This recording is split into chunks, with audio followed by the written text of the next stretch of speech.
Welcome back, everybody. Hey there, Kate. Hey. Hey.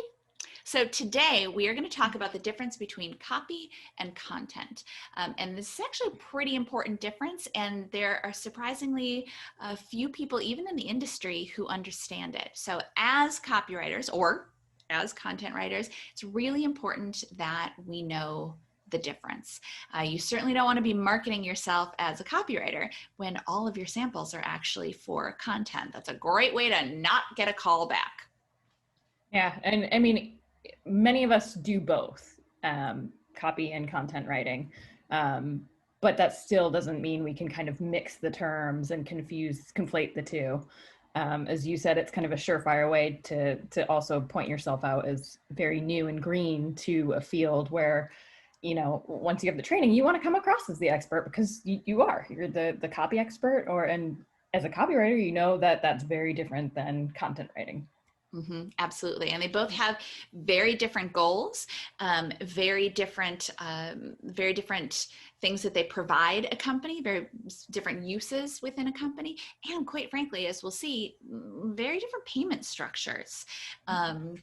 So let's just go ahead and dig in. Yeah. Last episode, we talked about what copywriting is. So we'll go much shorter than we took in the last episode because we had a lot of extra information in there as well. But the definition of copywriting is really writing that is designed to sell or to persuade.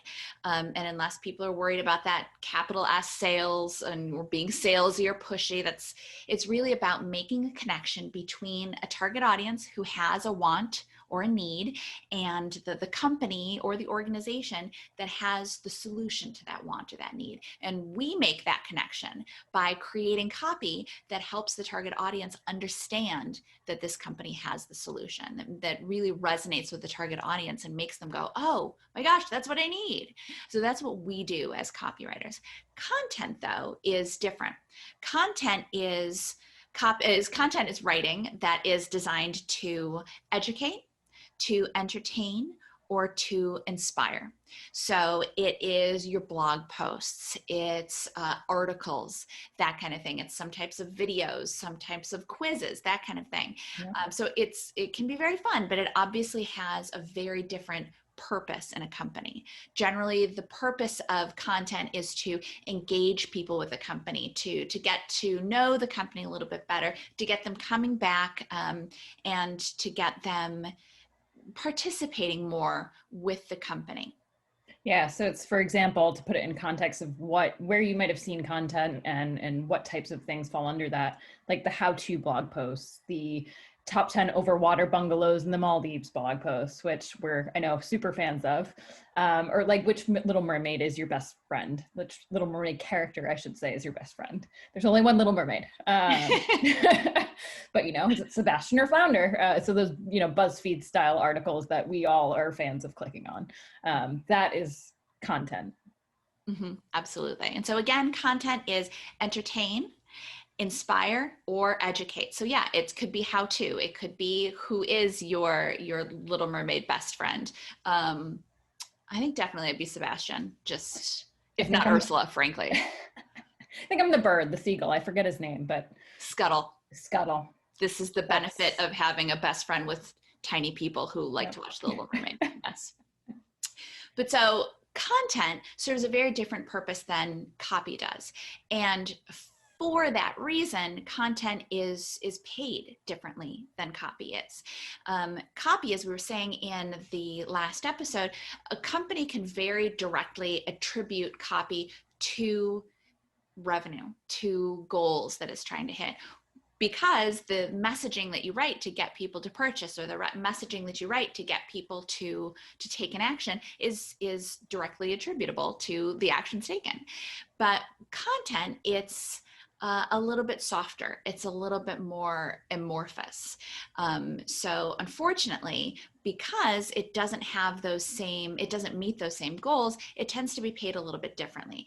And actually, that's not the only reason it's paid a little bit differently. One of those is that because copywriting has so many things that it's trying to do and so many methods of doing it. It requires a decent amount of training. It's a full career, and it requires a lot of training. Whereas content, because it's not trying to meet those same goals, it still certainly a valid career, don't get me wrong, but because content is not trying to meet those same goals and doesn't have those same requirements, it's a bit, I hesitate to say easier to write, but it's different to write. And it doesn't require that same level of training. So there tends to be a lower barrier to entry. It can be a great place for some people to start. And I know a lot of our students will say, oh yeah, I've tried writing blog posts or that kind of thing. A lot have not, of course, but some have. But there's a lower barrier to entry to get into content writing, which also means then that there is a lot of competition. And when there is a lot of competition, that means that people get paid less. Unfortunately, content writing, it's not unheard of to hear, like, on the way cheap end, people trying to get by with paying people $10 for a blog post or something like that. A little bit more common is where you get into 15 cents per word or that kind of thing. Yeah, I think a perfect example of the kind of the skill factor is, you might have 600 words to write something in a blog post. And so you can be very, you can be less judicious in your word choices versus, where you have a tiny space on a website for a headline, and you want to get it across in, really quick, really fast, 5 words.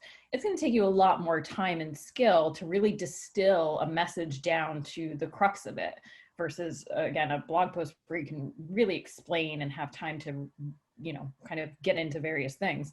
I mean, as any of you who've tried either one or both, it takes a long time to edit down something than it does to say, oh, I hit 600 words, here it goes. I don't necessarily need to proofread, which you should, but you don't necessarily need to take out words or kind of rethink what you're saying and how you're saying it, because you have the room and you have the space. There's no real, there's less constraint. Mm-hmm, absolutely. And I know too that, people may be hearing this and thinking, oh, well, if I can write a couple of blog posts a day, maybe 3 or 4 blog posts a day. And if I can write 3 or 4 or even 5 blog posts a day, and I can make $500 a day, then that's great. Then I've got my career. And that absolutely can work for a while. But I think most people who have tried to do that will tell you that it takes a lot to sit down and write 4 or 5 blog posts, and not just to do that once, but to do it every single workday. So Monday through Friday, or even, if you want to do some work on the weekends, to sit down and write straight through for 5 to maybe even 8 hours is exhausting. And a lot of people who try to do it, it's one of the reasons that content is really often thought of as a churn and burn industry, because it's easy to get into and it's really easy to burn out in order to try to make the level of income that you want to be making.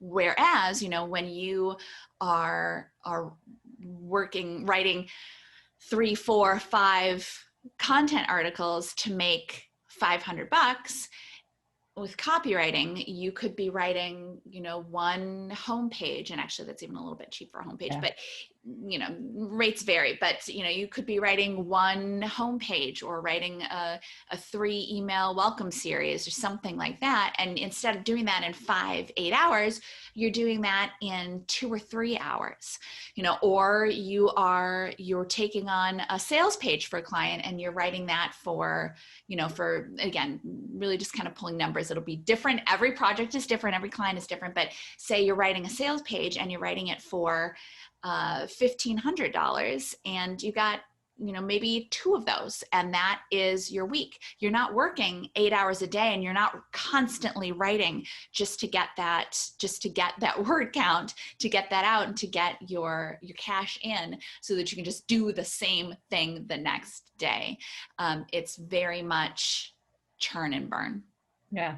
And even when you are getting paid well to write a blog post, generally that means you're doing some level of research, or maybe you're interviewing someone. And so, yeah, maybe you get it up to $300-400 a post, but the amount of time it then takes you, you can't just churn. And so you're still doing a lot of work for a payoff that isn't as great. Mm-hmm. That's a great point. That's a really Yeah. great point. Thanks for watching. Make sure you don't miss any tips, tools, or tactics for copywriters by clicking subscribe right now.